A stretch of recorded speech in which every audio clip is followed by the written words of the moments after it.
సేవ కొనసాగిస్తామన్న ఆయన ప్రజల కోసం ఎల్లప్పుడూ అందుబాటులో ఉంటామని చెప్పారు. పేదలకు మేలు జరిగేలా కొత్త ప్రభుత్వం పాలించాలని బొత్స ఆకాంక్షించారు. తాము చేపట్టిన సంక్షేమ పథకాలను కొనసాగించాలంటూ కొత్త ప్రభుత్వానికి బొత్స విజ్ఞప్తి చేశారు.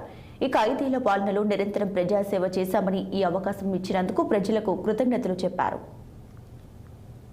వాళ్ళకి మేలు జరగాలి, మంచి జరగాలి, సామాన్య తాలూకా ఆర్థిక స్థితి మెరుగుపడాలి, సామాజిక ప్రభుత్వం అందుబాటులో ఉండాలని కోరుకుంటాడు.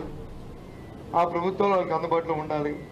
ధనవంతుడు ఎలాగే బతుకుతాడు, ధనవంతుడు ఏ విధంగానే వాళ్ళు చేసుకుంటారు.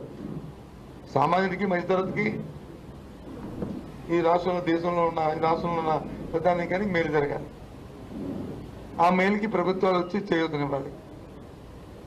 ఆ నేపథ్యంలోనే అది కేస్ స్టడీ కింద తీసుకొని మీ ఎక్కడెక్కడ మాకు ల్యాబ్సెస్ ఉన్నాయో, లేదు ఇంకా మాకంటే ఏం ప్రజలు కోరుకుంటున్నారో అవి చేశారనుకోండి, సంతోషమైంది, ఏం తప్పేమో అని పత్రికల్లోనూ, అని కొన్ని వాట్సాప్ల్లోనూ, గ్రూపుల్లోనూ, అలాగే మాకు ఏజెంట్కి వెళ్ళిన వాళ్ళలో కొన్ని లెక్కల్లోనూ ఇన్ని మాకు ఇచ్చినప్పుడు వచ్చి 17C ఫారం ఎంత ఇచ్చారండి, ఇక్కడికి వచ్చినప్పుడు వచ్చి ఇన్ని వచ్చాయండి అని చెప్పి మా దృష్టికి వచ్చినాయి.